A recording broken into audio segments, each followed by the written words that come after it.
Hello guys, അനിമൻറ്റോർ സ്റ്റോറീസിൻ്റെ പുതിയൊരു വീഡിയോയിലേക്ക് എല്ലാവർക്കും സ്വാഗതം. ഈ വീഡിയോയിൽ നമ്മൾ കാക്കുറാബച്ചിയുടെ ചാപ്റ്റേഴ്സ് 113 മുതൽ 115 വരെയാണ് എക്സ്പ്ലെയിൻ ചെയ്യാനായിട്ട് പോകുന്നത്.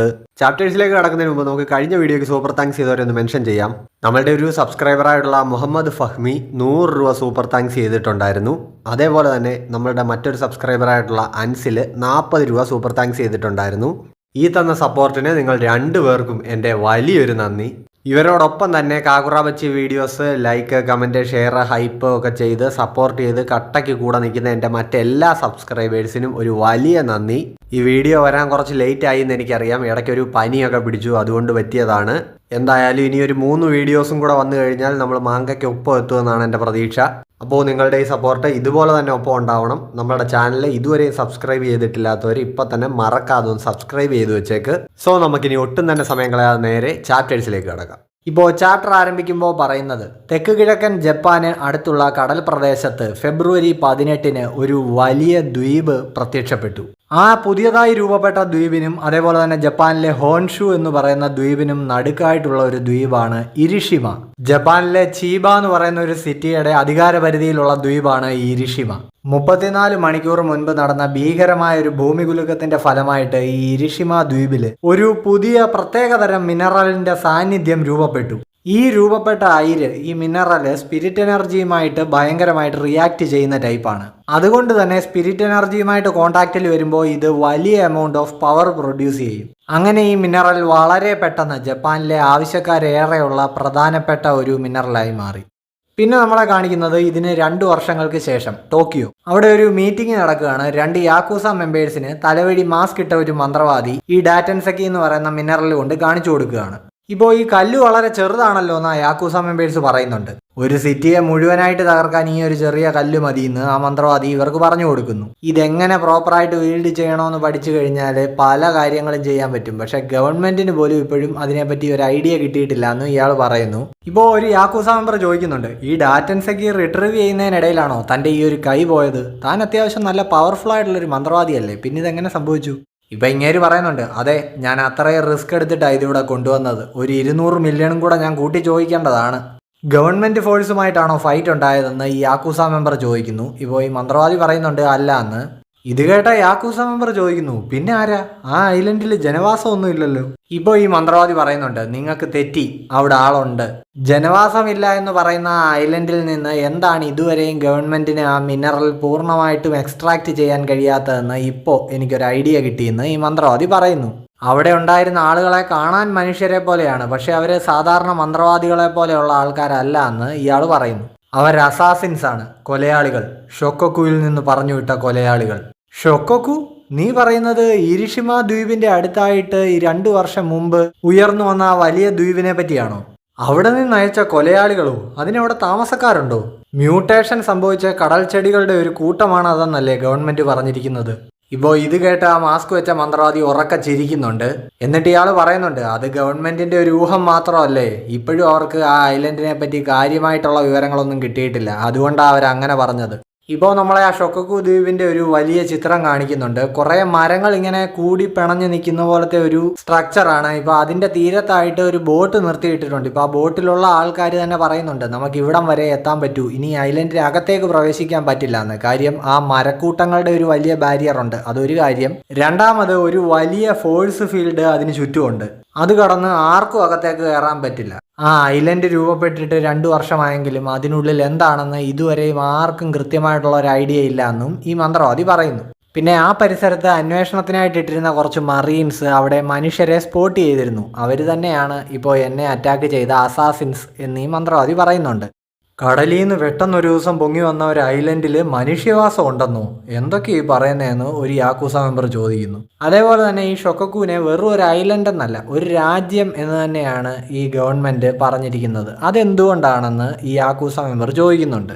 എനിക്ക് കൃത്യമായിട്ട് അതേപ്പറ്റി അറിയില്ല, ഇതെൻ്റെ ഒരു തിയറി മാത്രമാണ്. അതായത് ആ ഐലൻഡിന് ചുറ്റുമുള്ള ഫോഴ്സ് ഫീൽഡ് അത് വളരെ വലുതാണ്. അതായത് കുറേ സിറ്റികളെ കവർ ചെയ്യാനും മാത്രം വലുത്, നല്ല സ്ട്രോങ്ങുമാണ്. 2 വർഷമായിട്ട് ആരെ കൊണ്ടും അത് ബ്രീച്ച് ചെയ്യാൻ കഴിഞ്ഞിട്ടില്ല. അങ്ങനെ ഒരു പവർ അത് മനുഷ്യരെ കൊണ്ട് പോസിബിൾ ആണോ?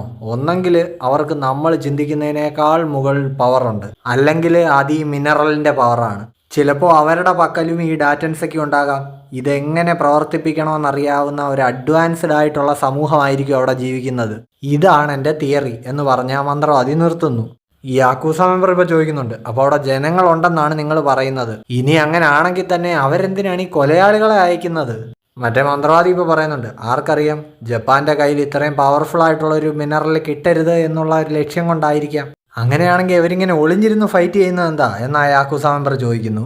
ഈ മന്ത്രവാദി ഇപ്പോൾ പറയുന്നുണ്ട്, ആർക്കറിയാം, അവർ ചിലപ്പോൾ പ്രിപ്പയർ ചെയ്യുകയായിരിക്കും. അവർ കടലിൻ്റെ അടിത്തട്ടിൽ നിന്ന് വന്ന ആൾക്കാരല്ലേ. സോ സൂര്യപ്രകാശത്തോട് അവർക്ക് അഡാപ്റ്റ് ചെയ്യേണ്ടതുണ്ടല്ലോ. മാത്രമല്ല, ഒരു യുദ്ധത്തിന് ഇറങ്ങുന്നതിന് മുമ്പ് ട്രെയിനിങ് അത്യാവശ്യമാണ്. നമ്മളിവിടെ സംസാരിച്ചിരിക്കുന്ന സമയം അവരവിടെ ഭയങ്കര മിലിറ്ററി എക്സർസൈസ് ഒക്കെ ചെയ്യുകയായിരിക്കും.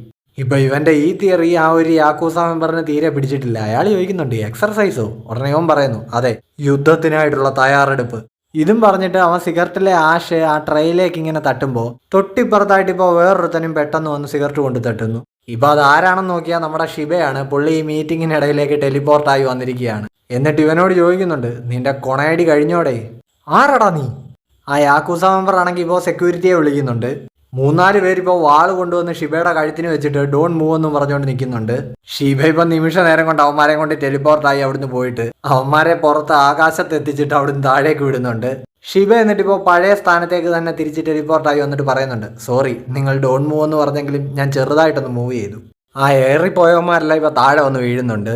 മറ്റേ മന്ത്രവാദി ഇപ്പോൾ ഒന്നും മിണ്ടാതിരിക്കുകയാണ്. ഷിബ ചോദിക്കുന്നുണ്ട്, നീ എന്താടാ ഇപ്പോൾ ഒന്നും മിണ്ടുന്നില്ലല്ലോ?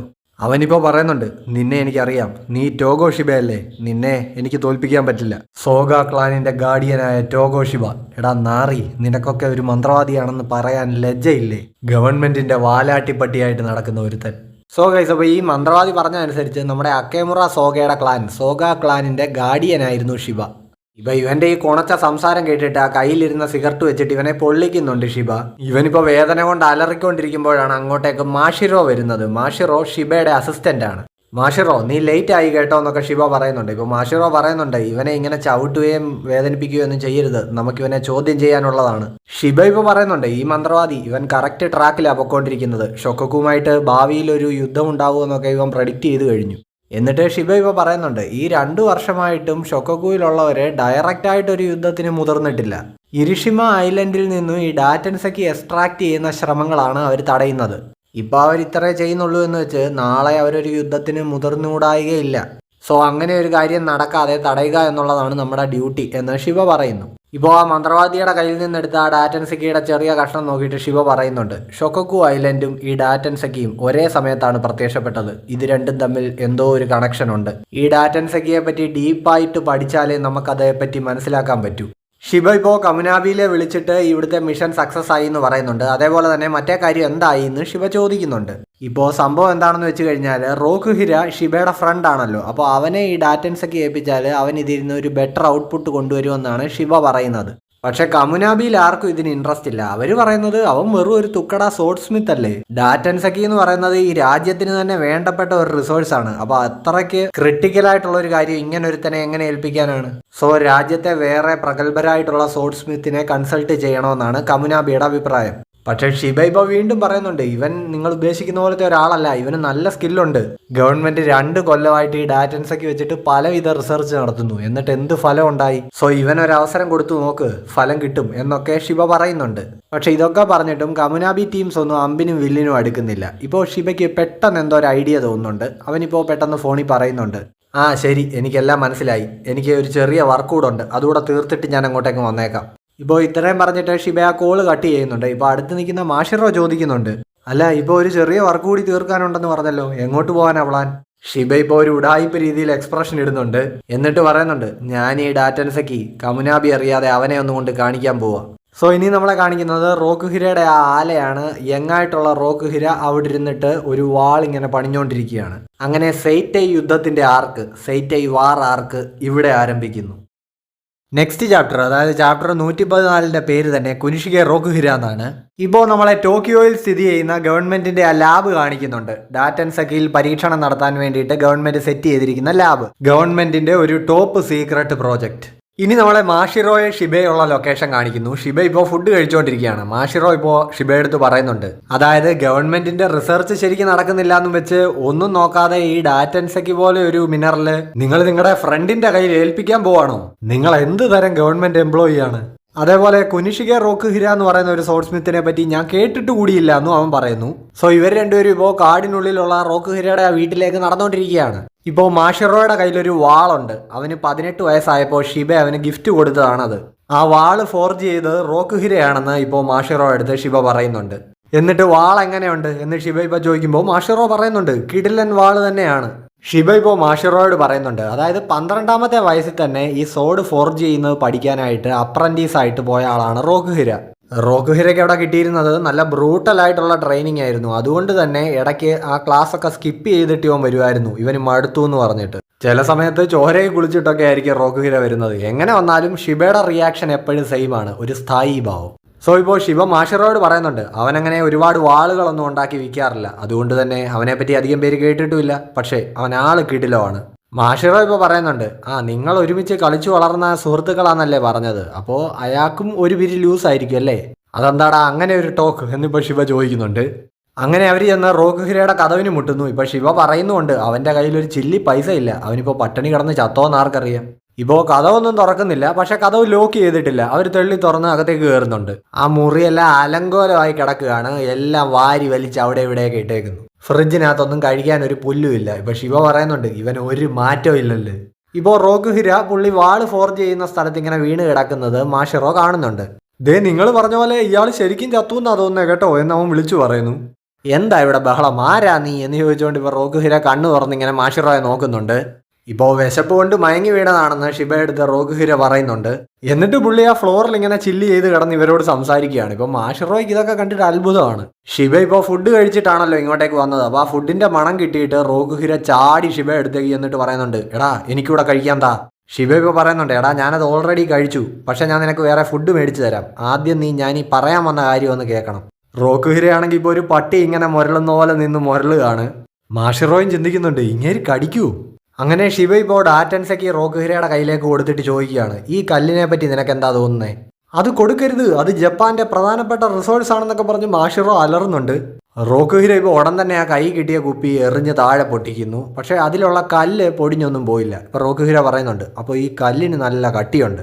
മാഷിറോ ആണെങ്കിൽ ഇപ്പോൾ ഇതൊക്കെ കണ്ടിട്ട് പേടിച്ച് നിൽക്കുകയാണ്. അവൻ പറയുന്നുണ്ട്, നിങ്ങൾ ഒറ്റ ഒരാളാണ് ഈ വട്ടന്റെ കയ്യിൽ ഈ ഡാറ്റൻസെക്ക് കൊണ്ട് കൊടുത്തത്, എനിക്കിതിൽ പങ്കില്ല.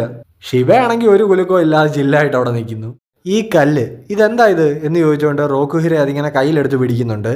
മാഷിറോ ഇപ്പോൾ വിളിച്ചു പറയുന്നുണ്ട്, നിക്ക്, നിങ്ങളുടെ സ്പിരിറ്റ് എനർജിയുമായിട്ട് അത് റിയാക്ട് ചെയ്താൽ സംഭവിക്കാൻ പോകുന്നത്. റോക്കുഹിര ഇപ്പോൾ പറയുന്നുണ്ട്, എനിക്കതറിയാം, ഞാനിതിലേക്ക് സ്പിരിറ്റ് എനർജി ചാനൽ ചെയ്താൽ അതിൻ്റെ റിയാക്ഷനിൽ എൻ്റെ ശരീരം ചിന്നിച്ചിതറും. അത്രയ്ക്ക് എനർജി ഉണ്ട് ഈ കല്ലിന്, എനിക്കത് കാണാൻ കഴിയുന്നുണ്ട്. ഇപ്പോൾ മാഷിറോ ശരിക്കൊന്ന് അമ്പരക്കുന്നുണ്ട്. അതായത് ആ ഗവൺമെൻറ് ലാബിൽ റിസർച്ച് ചെയ്യുന്നവർ കുറേ എക്സ്പെരിമെൻറ്റ്സ് ഒക്കെ നടത്തി കണ്ടുപിടിച്ച കാര്യം റോക്കുഹിര ഒരൊറ്റ നോട്ടത്തിൽ പിടിച്ചെടുത്തു. ഷിബയാണേലും ഇപ്പോൾ പറയുന്നുണ്ട്, കണ്ടോ ഞാൻ പറഞ്ഞില്ലേ, ഇതാണ് ഇവൻ്റെ കണ്ണിൻ്റെ പവർ. ഇപ്പോൾ ഈ കല്ല് എങ്ങനെയാണ് നിങ്ങളുടെ പക്കൽ കിട്ടിയതെന്ന് ഷിബ എടുത്ത് റോക്കുഹിര ചോദിക്കുന്നുണ്ട്. പ്രിൻസസ് സോഗയുടെ, അതായത് അക്കേബുറ സോഗയുടെ സഹോദരിയുടെ പ്രവചനത്തിൽ നിന്നാണ് ഞങ്ങളിത് കണ്ടെത്തിയതെന്ന് ഷിബ പറയുന്നു. റോക്കുഹിരയാണെങ്കിലും ഇപ്പം ചിയാക്കിയുടെ പ്രവചനം അല്ലേ എന്ന് ചോദിക്കുന്നുണ്ട്. അവളുടെ പേരാണ് ചിയാക്കി. എന്നിട്ടിപ്പോൾ ഷിബയുടെ കയ്യിൽ നിന്ന് ലൈറ്റർ മേടിച്ചിട്ട് ആ കല്ലിങ്ങനെ കത്തിച്ചു നോക്കുന്നുണ്ട് റോക്കുഹിര. മാഷിറോ ആണെങ്കിൽ ഇതെല്ലാം കണ്ട് ആകെ കിളി പറന്ന് നിൽക്കുകയാണ്. ഇപ്പോൾ എന്തായാലും ഈ കല്ല് ചൂട് താങ്ങുന്നുണ്ട്, അതായത് പതുക്കെ കത്തിച്ചാലും പ്രശ്നമൊന്നുമില്ല എന്ന് റോക്കുഹിര മനസ്സിലാക്കുന്നു. വേറെന്തെങ്കിലും നിനക്ക് ഐഡിയ കിട്ടിയോ എന്ന് ഷിബ ചോദിക്കുമ്പോൾ റോക്കുഹിര പറയുന്നുണ്ട്, എനിക്ക് കുറച്ചുകൂടി സമയം വേണമെന്ന്. റോക്കുഹിര, നീ ഞങ്ങളുടെ ഒപ്പം ടോക്കിയോയിലേക്ക് വാ, ഗവൺമെന്റിന്റെ റിസർച്ച് വഴിമുട്ടി നിൽക്കുക, നീ ഇറങ്ങിയാലേ ഇനി എന്തെങ്കിലും നടക്കൂ. നിങ്ങൾ എന്നെ പണിക്ക് വിളിക്കുന്ന പോലുണ്ട് എന്ന് റോക്കുഹിര പറയുന്നു. ഷിബ ഇപ്പോൾ പറയുന്നു, എടാ നിനക്ക് സ്വന്തമായിട്ടൊരു പേരുണ്ടാക്കാം. റോക്കുഹിര ഇവ ചോദിക്കുന്നുണ്ട്, എന്തിന്? എടാ നിനക്ക് ചിയാക്കിയെ കാണണമെന്ന് ആഗ്രഹമില്ലേ, അവിടെ വന്നാൽ അവളെ കാണാം എന്ന് ഷിബ പറയുന്നു. ഇത് കേട്ടിട്ട് റോക്കുഹിരയ്ക്ക് കുലുക്കമില്ല. അവസാനത്തെ അടവായിട്ട് ഷിബ പറഞ്ഞു, ഞാൻ നിനക്ക് ലഞ്ച് വാങ്ങിത്തരാം. ഉടനെ റോക്കുഹിര സമ്മതിക്കുകയാണ്. ടോക്കിയോയിലേക്ക് പോവാം. മാഷിറോ ഇപ്പൊ ചിന്തിക്കുന്നുണ്ട്, അപ്പൊ ഇയാൾക്ക് ഫുഡാണ് വലുത്.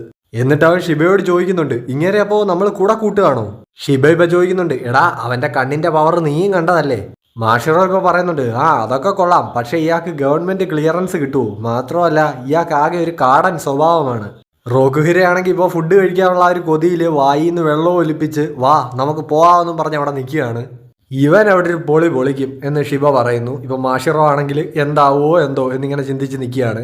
ഇപ്പോൾ ആ ഡാറ്റൻസെക്കി റിസർച്ച് ലാബ് കാണിക്കുന്നുണ്ട്. ഷിബയെ കുറച്ച് മുമ്പ് ഫോൺ വിളിച്ച ആള് അവിടെ ഇങ്ങനെ ഷിബയെ വീണ്ടും വിളിക്കാൻ ട്രൈ ചെയ്തുകൊണ്ടിരിക്കുകയാണ്. പക്ഷെ ഷിബ ഫോൺ എടുക്കുന്നില്ല.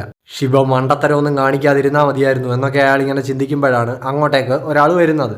ഇപ്പം ഈ വന്ന ആള് ചോദിക്കുന്നുണ്ട്, ഇവിടെ അങ്ങനെ വലിയ ആളും പേരും ഒന്നും കാണുന്നില്ലല്ലോ. ഇപ്പം ഈ കോട്ടിട്ട ആൾ പറയുന്നുണ്ട്, നമസ്കാരം, ഞാൻ സോർസറി ബ്യൂറോയിൽ നിന്നും ഹാസുമിയാണ്. ഞങ്ങളിവിടെ ലിമിറ്റഡ് ആയിട്ടുള്ള ആൾക്കാരെ നിർത്തിയിട്ടുള്ളൂ.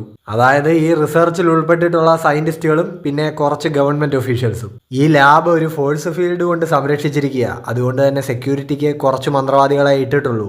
ഇപ്പോൾ ഈ റിസർച്ച് നടത്തുന്ന ആളുകൾക്ക് ഒരു പ്രഗത്ഭനായ സോഡ് സ്മിത്തിന്റെ, അതായത് വാളുകൾ ഉണ്ടാക്കുന്ന ഒരാളുടെ ഒപ്പീനിയൻ അറിയണം. അതിനുവേണ്ടിയാണ് ഒരാളെ വിളിച്ചു വരുത്തിയിരിക്കുന്നത്. ഈ വന്നിരിക്കുന്ന ആള് ജപ്പാനിലെ കിഡിലിനൊരു സോഡ് സ്മിത്ത് ആണ്. സോഡ് സ്മിത്തുകൾക്ക് പേര് കേട്ട ഒരു രാജ്യമാണല്ലോ ജപ്പാൻ. ഇവിടെ തന്നെ ഏകദേശം 2000-ലധികം സോഡ് സ്മിത്തുകളുണ്ട്. അവരുടെ എല്ലാവരുടെയും പേര് നോട്ടീസ് ചെയ്ത് വെക്കുക എന്നുള്ളത് വളരെ പാടുള്ള കാര്യമാണ്. അതിലെ ഏറ്റവും ടോപ്പ് നിൽക്കുന്ന 3 ആൾക്കാരെ ജപ്പാനിലെ ജീവിച്ചിരിക്കുന്ന നിധി പോലെയാണ് ഈ ഗവൺമെന്റ് കാണുന്നത്. അതിലൊരാളാണ് ഈ വന്നിരിക്കുന്ന സോഡ് സ്മിത്ത്. ഞാൻ എൻ്റെ മെയിൻ ജോലിയിൽ നിന്ന് അവധി എടുത്തിട്ടാണ് ഇന്ന് ഇങ്ങോട്ടേക്ക് വന്നിരിക്കുന്നതെന്ന് ഈ സോഡ് സ്മിത്ത് പറയുന്നുണ്ട്. ഇപ്പോൾ ഇയാളുടെ കടയാണ് സുഷി സുബാരു, അതായത് സുഷി ഉണ്ടാക്കുന്ന ആ കട. ഇപ്പോൾ ഇത് കേട്ടിട്ട് ഈ കോട്ടിട്ട മന്ത്രവാദി ഹാസുമി ചോദിക്കുന്നുണ്ട്, ഒരു സോഡ് സ്മിത്ത് എന്നുള്ള പേരിലാണ് നിങ്ങൾ അറിയപ്പെടുന്നത് തന്നെ, എന്നിട്ടും അത് നിങ്ങൾക്കൊരു സൈഡ് ബിസിനസ് ആണോ? അപ്പോൾ ഇങ്ങേരിപ്പോൾ പറയുന്നുണ്ട്, ഇവിടുത്തെ പരിപാടി എത്രയും പെട്ടെന്ന് തീർത്ത് എന്നെ അങ്ങ് വിട്, എനിക്ക് ഹോട്ടലിൽ പോയിട്ട് സുഷി ഉണ്ടാക്കാനുള്ളതാ. സാറേ, ഇവിടെ നമ്മളൊരു നാഷണൽ പ്രോജക്റ്റിന്റെ കാര്യം ഡിസ്കസ് ചെയ്യാനാണ് വിളിപ്പിച്ചിരിക്കുന്നതെന്ന് ഹാസുമി പറയുന്നുണ്ട്. സോ അപ്പം ഈ വന്നിരിക്കുന്ന ആളാണ് സുഷി ഷെഫായിട്ടുള്ള സുബാരു ഉറീറ്റ. ഇപ്പോൾ ഹാസുമി സുബാരുവിനെ കൊണ്ട് ഈ റിസർച്ച് സെന്ററിന്റെ ലബോറട്ടറി 6-ലേക്ക് എത്തിയിട്ടുണ്ട്. അവിടെ ഇപ്പോൾ കണ്ണിൽ മാസ്ക് ഒക്കെ വെച്ചിട്ട് ജോജി എന്ന് പറഞ്ഞ ഒരാൾ നിൽക്കുന്നുണ്ട്. അയാൾ ഹാസുമിയുടെ സബോർഡിനേറ്റ് ആണ്. ഇപ്പോൾ ഷിബ വിളിച്ചിട്ട് ഫോൺ എടുക്കുന്നില്ല, എന്തോ ഉടായ്പ് പരിപാടിക്ക് പോയിരിക്കുകയാണെന്ന് ജോജിയെ എടുത്ത് ഹാസുമി പറയുന്നുണ്ട്. ഇപ്പം ഇത് കേട്ടിട്ട് ജോജിയും പറയുന്നുണ്ട്, നാറി, അവൻ ഇതുവരെ ഓർഡേഴ്സ് ശരിക്കും ഫോളോ ചെയ്യാൻ പഠിച്ചിട്ടില്ല. ഇപ്പോൾ സുബാരു ആണെങ്കിൽ പുള്ളിയെ സ്വയം പരിചയപ്പെടുത്തുന്നുണ്ട് ഇവർക്ക്. അങ്ങേരുടെ കൂടെ അയാളുടെ അസിസ്റ്റന്റ് വന്നിട്ടുണ്ട്. ജോജി ഇപ്പോൾ പറയുന്നുണ്ട്, പുള്ളിക്കാരൻ കിടിലമാണ്, ഒരേ സമയം സുഷി ഷെഫുമാണ്, അതേപോലെ തന്നെ സോഡ് സ്മിത്തും ആണ്. ഇപ്പോൾ ഹാസുമി അവനെ തിരുത്തുന്നുണ്ട്, അല്ല നീ ഒരു കാര്യം വിട്ടുപോയി, sand and bone one sword സ്റ്റൈലിന്റെ സർട്ടിഫൈഡ് മാസ്റ്ററും കൂടിയാണ് പുള്ളി. മൊത്തത്തിൽ 3 കഴിവുകൾ. ഇപ്പോൾ ഇവർ ഇവിടെ നിന്ന് ഡിസ്കസ് ചെയ്യുന്നത് സുബാരു അവിടെ നിന്ന് കേട്ടു. പുള്ളി പറയുന്നുണ്ട്, എനിക്കങ്ങനെ 3 കഴിവുകളൊന്നുമില്ല. ഇപ്പോൾ സുഷി ഉണ്ടാക്കുന്നതും അതേപോലെ തന്നെ സോഡ് പിടിക്കുന്നതും സോഡ് ഉണ്ടാക്കുന്നതും ഇതെല്ലാം പുള്ളിയുടെ നിഗിരി എന്ന് പറയുന്ന ആ ഒരു കഴിവാണ്. അതായത് ആ ഒരു ഗ്രാസ്പ്, ആ ഒരു പിടുത്തം. സോ ഇതെല്ലാം ആ ഒരൊറ്റ ഒന്നിൽ കോൺസെൻട്രേറ്റ് ചെയ്ത് നിൽക്കുന്നതാണ് എന്ന് സുബാരു പറയുന്നു. സോ ഇപ്പോൾ ഇവർ ആ ഡാറ്റൻസെക്കിയുടെ കാര്യം സുബാരുവിനോട് പറയുന്നു. ഈ കല്ലുണ്ടാക്കുന്ന എനർജി വളരെ ഭയങ്കരമാണ്. അതുകൊണ്ട് തന്നെ ഇത് ആക്ടിവേറ്റ് ചെയ്യുന്നത് ആത്മഹത്യാപരമാണ്. സ്പിരിറ്റ് എനർജി ഇതിലേക്ക് ചാനൽ ചെയ്താൽ അത് ചെയ്യുന്നവന്റെ ബോഡി പൊട്ടിത്തെറിക്കും. ഇപ്പോൾ എക്സസ് വരുന്ന ഇലക്ട്രിസിറ്റി ഒരു ബാറ്ററി സ്റ്റോർ ചെയ്തിട്ട് ആവശ്യമുള്ള സമയത്ത് വേണ്ട എക്യുപ്മെന്റ്സിലേക്ക് കൊടുക്കുന്നത് പോലെ സ്പിരിറ്റ് എനർജിയും ഈ ഡാറ്റൻസെക്കിയിലേക്ക് ചാനൽ ചെയ്ത് ഉപയോഗിക്കാൻ വല്ല വഴിയുമുണ്ടോ എന്നാണ് ഇപ്പോൾ ഈ റിസർച്ച് നടത്തുന്നവർക്ക് അറിയേണ്ടത്. ഇപ്പോൾ ഈ മാസ്റ്റർ സുബാരു ഉറീറ്റ ഉണ്ടാക്കുന്ന സോഡ്സ് എന്ന് പറയുന്നത് ഇങ്ങനെ സ്പിരിറ്റ് എനർജി കണ്ടക്ട് ചെയ്യുന്നതിൽ പേര് കേട്ട സോഡ്സ് ആണ്. അതുമാത്രമല്ല സുബാരു ഒരു ബുക്ക് എഴുതിയിട്ടുണ്ട്. അതിൽ ഈ സ്പിരിറ്റ് എനർജി കിടിലമായിട്ട് കണ്ടക്ട് ചെയ്യാൻ കഴിയുന്ന ഒരുപാട് മെറ്റീരിയൽസിനെ പറ്റി ഉദാഹരണ സഹിതം ഇയാൾ എഴുതിയിട്ടുണ്ട്.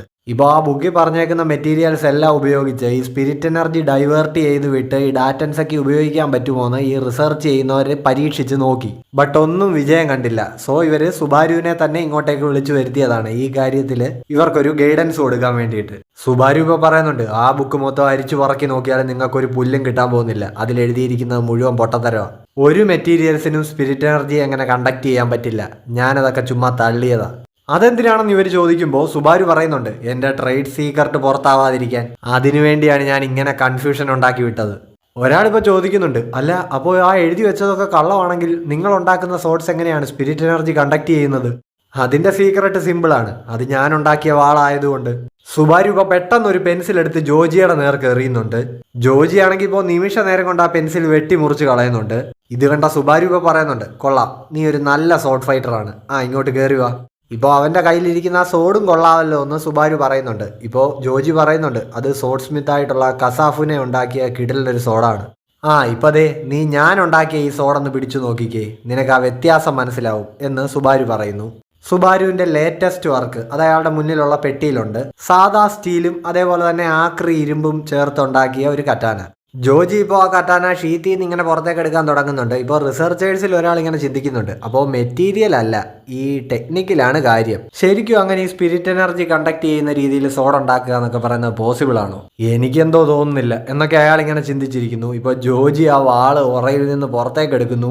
അയാളുടെ കൈ അങ്ങ് അറ്റു പോകുന്നുണ്ട്. ഇപ്പോൾ ഇത് കണ്ടിട്ട് അയാൾ അവിടെ കിടന്ന് നിലവിളിക്കുന്നു. പക്ഷെ അതിപ്പോൾ ആ വാള് പുറത്തെടുത്തപ്പോൾ ഉണ്ടായ ഒരു ഇല്യൂഷൻ മാത്രമാണ്. ജോജിക്കാണെങ്കിലും മുമ്പ് അയാളുടെ കയ്യിരുന്ന ആ വാളും ഇതും തമ്മിൽ ആ ഒരു ഡിഫറൻസ് ഫീൽ ചെയ്യാൻ പറ്റുന്നുണ്ട് നല്ലപോലെ. ഹാസുമി ഇപ്പം ചിന്തിക്കുന്നുണ്ട്, ആ വാൾ ഉറയിൽ നിന്ന് പുറത്തെടുത്തപ്പോൾ തന്നെ ഇവിടുത്തെ അന്തരീക്ഷം തന്നെ ആകെ മാറി.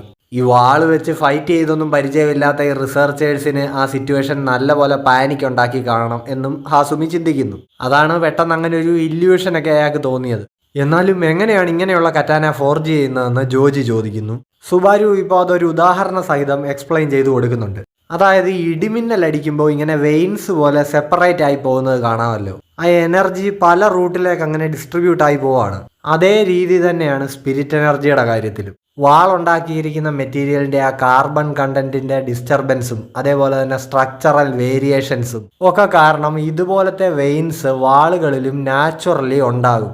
അതുവഴി സ്പിരിറ്റ് എനർജി ഫ്ലോ ചെയ്യും. ഇത് നാച്ചുറലി ഉണ്ടാകുന്നതായതുകൊണ്ട് തന്നെ ഇതിനങ്ങനെ പ്രത്യേകിച്ച് ഡിസൈൻ ഒന്നുമില്ല. പക്ഷേ സുബാരു ഉണ്ടാക്കുന്ന വാളുകളിൽ ഒരു വ്യത്യാസമുണ്ട്. അതായത് ഇങ്ങനത്തെ വെയിൻസ് അതിൽ സുബാരു ആണ് ഡിസൈൻ ചെയ്യുന്നത്. ഇപ്പോൾ നോക്കിയാൽ പുള്ളി ആ വാളിൻ്റെ ടിപ്പിന് നേർക്ക് പോയിന്റ് ചെയ്ത് നിൽക്കുന്ന രീതിയിലാണ് വെയിൻസ് ഒക്കെ ഡിസൈൻ ചെയ്ത് വെച്ചിരിക്കുന്നത്. പുള്ളി കൃത്യമായിട്ടുള്ള മെഷർമെൻറ്റിൽ ഡിസൈൻ ചെയ്യുന്നതായതുകൊണ്ട് തന്നെ ഈ വാളിലൂടെ സർക്കുലേറ്റ് ചെയ്യുന്ന സ്പിരിറ്റ് എനർജി ഒന്നും വേസ്റ്റ് ആവുന്നില്ല. അത്രയ്ക്ക് പ്രിസൈസ് ആണ് ഞാൻ ഉണ്ടാക്കുന്ന വാളുകൾ എന്ന് സുബാരു പറയുന്നു. ജോജി ഇപ്പോൾ പറയുന്നുണ്ട്, അപ്പോൾ ഇതാണ് ഒരു അൾട്ടിമേറ്റ് ബ്ലേഡ് എന്ന് പറയുന്നത്. സോ അപ്പോൾ ഈ രീതിയിൽ ഒരു സോഡ് ഉണ്ടാക്കാനുള്ള കഴിവ് ഒരു സോഡ് സ്മിത്തിന് റെയർ ആയേ കിട്ടുള്ളൂ എന്ന് സുബാരു പറയുന്നുണ്ട്. സോ നിങ്ങൾ ഈ പറയുന്ന ഡാറ്റൻസക്കി മെറ്റീരിയൽ ഒരു വലിയ എമൗണ്ട് സ്പിരിറ്റ് എനർജി ക്രിയേറ്റ് ചെയ്യുമെങ്കിൽ അതിനെ ഇതുപോലെ ഈ സോഡിൽ വെയിൻസ് ഉണ്ടാക്കി കൺട്രോൾ ചെയ്ത് നിർത്താൻ ചിലപ്പോൾ എന്നെ കൊണ്ട് കഴിഞ്ഞേക്കും എന്ന് സുബാരു പറയുന്നു. ആ ടെക്നിക്ക് ഈ ഡാറ്റൻസക്കി എന്ന് പറയുന്ന മെറ്റീരിയലിൽ വർക്കായാൽ ഒരു എൻചാൻറ്റഡ് ബ്ലേഡ്, അതായത് ഒരു മാജിക്കലായിട്ടുള്ള ബ്ലേഡ് തന്നെ നമുക്ക് കിട്ടും. പെട്ടെന്ന് ഇപ്പോൾ അടുത്തെന്തോ പ്രസൻസ് ജോജിയും അതേപോലെ തന്നെ സുബാരുവും ഒരേ സമയത്ത് സെൻസ് ചെയ്യുന്നുണ്ട്. സുബാരു ആണെങ്കിൽ ഇപ്പോൾ വാൾ പുറത്തേക്കെടുത്ത് വീശുമ്പോൾ അത് ഷിബ ടെലിപ്പോർട്ടായി അങ്ങോട്ടേക്ക് വന്നതാണ്. ഷിബ മാഷിറോയെയും അതേപോലെ തന്നെ റോക്കുഹിരയും ഇങ്ങോട്ട് കൊണ്ടുവന്നിട്ടുണ്ട്. ഇപ്പോൾ ജോജിയും സുബാരു രണ്ടുപേരും വാളുകൾ ഇവരുടെ കഴുത്തിന് നേരെ വെച്ചുകൊണ്ട് നിൽക്കുകയാണ്. ജോജി ഇപ്പോൾ ചോദിക്കുന്നുണ്ട്, ഷിബ നീ എന്തായി ചെയ്യുന്നേ? മാഷിറോ ഇപ്പോൾ പറയുന്നുണ്ട്, ഇതിൽ എനിക്കൊരു പങ്കുമില്ല, വേണ്ട എന്ന് ഞാൻ 100 വട്ടം പറഞ്ഞതാ. സുബാരു ആണെങ്കിലും ചോദിക്കുന്നുണ്ട്, ഇതപ്പോൾ നിങ്ങൾക്ക് അറിയാവുന്ന ആൾക്കാരാണോ? ഹാസുമി ആണെങ്കിൽ ഇപ്പോൾ ഷിബ എടാ നാറി നീ എന്തായി കാണിച്ചതെന്ന് ചോദിച്ചുകൊണ്ട് വരുമ്പോൾ ഷിബ പറയുന്നുണ്ട്, നിങ്ങൾക്ക് ആദ്യം ഞാൻ ഇവനെ ഒന്ന് പരിചയപ്പെടുത്താം. ഇത് കുനിഷികെ റോക്കുഹിര, ഇവൻ കറ്റാന ഫോർജ് ചെയ്യും. മാഷിറോയുടെ കയ്യിലുള്ള ഈ കറ്റാന ഫോർജ് ചെയ്തത് റോക്കുഹിരയാണ്. സുബാരു ആണെങ്കിലും ഇപ്പോൾ റോക്കുഹിരയോ എന്ന് ചോദിക്കുന്നുണ്ട്. സുബാരുവിന്റെ അസിസ്റ്റന്റ് പറയുന്നുണ്ട്, ഇങ്ങനെ ഒരുത്തനെ പറ്റി കേട്ടിട്ടില്ലല്ലോ എന്ന്. റോക്കുഹിരയാണെങ്കിൽ ഇപ്പോൾ ഡ്യൂഡ് നിങ്ങൾ സുബാരു ഉറിയിട്ടല്ലേ എന്ന് പറഞ്ഞുകൊണ്ട് പുള്ളിയുടെ അടുത്തേക്ക് കൈകൊണ്ട് ചെല്ലുന്നുണ്ട്. പുള്ളിയുടെ അസിസ്റ്റന്റ് ഇപ്പോൾ പറയുന്നുണ്ട്, ഹേയ് മാസ്റ്ററിനോട് കുറച്ച് റെസ്പെക്റ്റിൽ സംസാരിക്കുക. ഇപ്പോൾ റോക്കുഹിരയ്ക്ക് കൈ കൊടുക്കുമ്പോൾ സുബാരു ചിന്തിക്കുന്നുണ്ട്, നല്ല ശക്തിയുള്ള ഗ്രിപ്പുണ്ട് ഇവന്റെ കൈക്ക്. എത്ര കറ്റാന നീ ഇതുവരെ ഫോർജ് ചെയ്തു എന്നും അയാൾ ചോദിക്കുന്നു. മൊത്തത്തിൽ ഇപ്പോൾ ഒരു 200 എണ്ണം ചെയ്തിട്ടുണ്ടായിരിക്കും. ഇപ്പോൾ ഉടനെ സുബാരുവിന്റെ അസിസ്റ്റന്റ് എന്ത് 200 എണ്ണോ എന്ന് ചോദിക്കുന്നുണ്ട്. കാര്യമെന്ന് വെച്ചാൽ ഇവരുടെ അസോസിയേഷനിൽ ഒരു റെഗുലേഷൻ ഉണ്ട്. അതായത് മാസത്തിൽ 2 കറ്റാനയെ ഫോർജ് ചെയ്യാൻ പാടുള്ളൂ. അങ്ങനെ നോക്കുമ്പോൾ റോക്കുഹിരയുടെ ഈ പ്രായത്തിൽ 200 എണ്ണം പോസിബിളേ അല്ല. റോക്കുഹിരയ്ക്ക് എന്ത് അസോസിയേഷൻ, എന്ത് റെഗുലേഷൻ? പുള്ളി പറയുന്നുണ്ട്, ഡ്യൂഡ് ഉണ്ടാക്കി കൊടുക്കുന്നത് നല്ല കറ്റാനയായാൽ പോരെ, എന്തിനാ ഈ റെഗുലേഷനും പുല്ലും ഒക്കെ നോക്കുന്നേ? ഓ അങ്ങനെയാണോ? അപ്പോൾ നീ 200ഓളം സോഡ് ഉണ്ടാക്കി കൊടുത്തിട്ടും നിന്നെപ്പറ്റി ആരും കേട്ടിട്ടില്ല. അങ്ങനെ വരുമ്പോൾ എന്താ നീ ഉണ്ടാക്കി കൊടുക്കുന്ന സോഡെല്ലാം അത്രയ്ക്ക് മോശമാണോ? നിങ്ങളോട് തർക്കിക്കാൻ ഞാനില്ല എന്ന് റോക്കുഹിര പറയുന്നുണ്ട്. ഇപ്പോൾ സുബാരു റോക്കുഹിര ഇങ്ങനെ ശ്രദ്ധിക്കുകയാണ്. ഇപ്പോൾ റോക്കുഹിരയ്ക്ക് ഫുഡ് കൊടുക്കാമെന്നും പറഞ്ഞ് പ്രലോഭിപ്പിച്ചിട്ട് ഷിബ ഇപ്പോൾ പറയുന്നുണ്ട്, പോടാ ഡാറ്റൻസക്കിയെ പറ്റിയുള്ള നിന്റെ ഫൈൻഡിങ്സ് ഇവരുമായിട്ട് ഷെയർ ചെയ്യ്. ഇപ്പം ഇത് കേട്ട് മോട്ടിവേറ്റ് ആയിട്ട് റോക്കുഹിര ഒരു ചോക്കും എടുത്തിട്ട് ബോർഡിന്റെ അടുത്തേക്ക് പോയി ഫൈൻഡിങ്സ് പറഞ്ഞു കൊടുക്കുന്നുണ്ട്. അതായത് സ്പിരിറ്റ് എനർജിയോട് സെൻസിറ്റീവ് ആണെന്നുള്ളതുപോലെ തന്നെ ഉയർന്ന താപനിലയോടും ഈ ഡാറ്റൻസക്കി എന്ന് പറയുന്ന മെറ്റീരിയൽ സെൻസിറ്റീവ് ആണ്. ലോ ഫ്ലെയിമിൽ കത്തിക്കുമ്പോൾ കുഴപ്പമില്ല, പക്ഷെ ഒരു 1000 ഡിഗ്രിക്ക് മുകളിൽ ചൂട് വരുമ്പോൾ സ്പിരിറ്റ് എനർജിയോട് റിയാക്ട് ചെയ്ത ആ എക്സ്പ്ലോഷൻ നടക്കുന്നത് പോലെ തന്നെ ചൂടിനോടും ഈ ഡാറ്റൻസക്കി റിയാക്ട് ചെയ്യും എന്നാണ് റോക്കുഹിരയുടെ ഫൈൻഡിങ്. പക്ഷേ ഈ സോഡ് ഉണ്ടാക്കാനുള്ള ഇരുമ്പ് അയിര് മെൽറ്റ് ആവണമെങ്കിൽ 1000 ഡിഗ്രിക്ക് മുകളിൽ പോകണം. അങ്ങനെ നോക്കുമ്പോൾ ഇത് വെച്ചൊരു സോഡ് ഫോർജ് ചെയ്യുക എന്ന് പറയുന്നത് പോസിബിൾ അല്ല. പക്ഷേ അതിനൊരു വഴിയുണ്ട് എന്നൊക്കെ ഇങ്ങനെ റോക്കുഹിര പറഞ്ഞു വരുമ്പോഴേക്കും ഈ റിസർച്ചേഴ്സ് ഇടയിൽ കയറുന്നുണ്ട്. ഇവൻ എന്തൊക്കെ ഈ ബോർഡിൽ കുത്തി കുറിക്കുന്നത് ഒന്ന് വായിക്കാൻ പോലും പറ്റുന്നില്ല. അല്ല ഏതാ ഇവൻ സോർസറി ബ്യൂറോയിലുള്ള ആളാണോ എന്നൊക്കെ അവർ ചോദിക്കുന്നു. നമ്മുടെ ഫൈൻഡിങ്സിനെ പറ്റിയൊക്കെ ഇവൻ എങ്ങനെ ഐഡിയ കിട്ടി? ഷിബ നീ അത് പുറത്തുള്ളൊരുത്തന് ചോർത്തി കൊടുത്തു അല്ലേ എന്ന് ചോദിച്ചുകൊണ്ട് ജോജി ഇപ്പോൾ ഷിബയുടെ കോളറിന് പിടിക്കുന്നുണ്ട്. ആ റിസർച്ചേഴ്സിൽ ഒരുത്തൻ പറയുന്നുണ്ട്, ഇപ്പോൾ 1000 ഡിഗ്രിക്ക് മേലെ ഉരുക്കി കഴിഞ്ഞാൽ ആ ഡാറ്റൻസൊക്കെ റിയാക്ട് ചെയ്യും, അത് പൊട്ടിത്തെറിക്കും, ആളുകൾ മരിക്കും, ഒരിക്കലും അത് വെച്ചൊരു സോഡ് ഫോർജ് ചെയ്യാൻ പറ്റില്ല, എന്നെ കൊണ്ട് പറ്റും. അല്ല ഏതാ ഇവൻ? നിങ്ങളുടെ കൂട്ടുകാരെയൊക്കെയാണോ ഇങ്ങനെ ഗവൺമെന്റ് റിസർച്ച് ലാബിലേക്ക് വിളിച്ചോണ്ട് വരുന്നത്? ഹാസുമി ഇപ്പോൾ പറയുന്നുണ്ട്, ഇവർ ഈ ചെയ്തതിന് ഞാൻ നിങ്ങളോട് മാപ്പ് ചോദിക്കുന്നു, ഉറപ്പായിട്ടും ഈ ചെയ്തതിന് ഇവർക്ക് ശിക്ഷ കൊടുത്തിരിക്കും.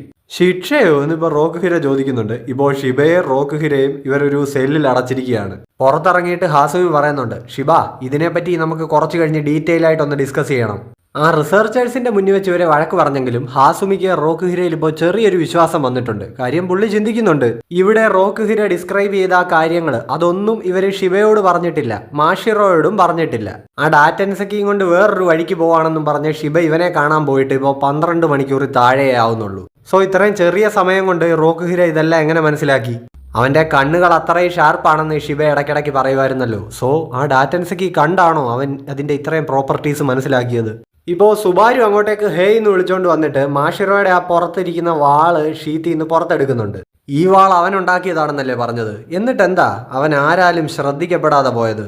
മാഷിറോ ഇപ്പോൾ ഷിബ അവൻ ഈ വാള് കൊടുത്തപ്പോൾ പറഞ്ഞ കാര്യത്തെ പറ്റി ചിന്തിക്കുന്നുണ്ട്. അതായത് കൺഗ്രാറ്റ്സ്, നീ തിരഞ്ഞെടുക്കപ്പെട്ട ഒരുത്തനായതുകൊണ്ടാണ് ഇങ്ങനെ ഒരു വാള് ഞാൻ നിന്നെ ഏൽപ്പിക്കുന്നത്. ഈ വാള് സ്പെഷ്യലാണ്, ഞാൻ നിന്നെ വിശ്വസിച്ച് ഇത് ഏൽപ്പിക്കുകയാണ്. സോ ഇപ്പോൾ ഇത് ചിന്തിച്ച മാഷിറോ സുബാരുവിനോട് പറയുന്നുണ്ട്, റോക്ക് ഹിര അയാൾ ഉണ്ടാക്കിയ കറ്റാന ആർക്ക് വിൽക്കുന്നു എന്നുള്ളതിൽ വളരെ സെലക്റ്റീവാണ്. അതുകൊണ്ടുകൂടി തന്നെ ആയിരിക്കും ഇതിൽ നിന്ന് കാശൊന്നും ഉണ്ടാക്കാൻ പറ്റാതെ പുള്ളി ഇങ്ങനെ വിശന്നു വലഞ്ഞു കിടക്കുന്നത്. ഇപ്പോൾ ഇത് കേട്ട് ആ വാളിങ്ങനെ കയ്യിലെടുത്ത് ചിരിച്ചോണ്ട് സുബാരു പറയുന്നുണ്ട്, അവൻ ആളൊരു തെമ്മാടിയാണല്ലോ. മാഷിറോയ്ക്കാണെങ്കിലും ഇപ്പോൾ ശ്വാസം നേരെ വീഴുന്നുണ്ട്. അവൻ പറയുന്നുണ്ട്, ഓ ഈ പുള്ളി എന്നെ തട്ടുമെന്നാണ് ഞാൻ കരുതിയത്. ഇപ്പോൾ ഇതേ സമയം സെല്ലിൽ കിടക്കുന്ന റോക്ക് ഹിര ഷിബയോട് ചോദിക്കുന്നുണ്ട്, ഷിബ എനിക്ക് തരാമെന്ന് പറഞ്ഞ ഫുഡ് എവിടെടാ? സോ ഗൈസ്, അപ്പോൾ ഈ ഒരു പോയിന്റിൽ നമ്മുടെ ഈ ചാപ്റ്റർ അവസാനിക്കുകയാണ്. നിങ്ങൾക്ക് എല്ലാവർക്കും വീഡിയോ ഇഷ്ടപ്പെട്ടു എന്ന് കരുതുന്നു. ഇഷ്ടപ്പെട്ട് കഴിഞ്ഞാൽ ഉറപ്പായിട്ടും ലൈക്ക്, കമൻറ്റ്, ഷെയർ, ഹൈപ്പ് ഒക്കെ ചെയ്ത് നല്ലൊരു സപ്പോർട്ട് തരിക. അതേപോലെ തന്നെ നമ്മുടെ ചാനൽ ഇതുവരെയും സബ്സ്ക്രൈബ് ചെയ്തിട്ടില്ലാത്തവർ ഇപ്പം തന്നെ മറക്കാതെ സബ്സ്ക്രൈബ് കൂടി ചെയ്തേക്ക്. അപ്പോൾ നെക്സ്റ്റ് ചാപ്റ്റേഴ്സുമായിട്ട് വളരെ പെട്ടെന്ന് വരുന്നവരേക്കും എല്ലാവർക്കും ബൈ ബൈ.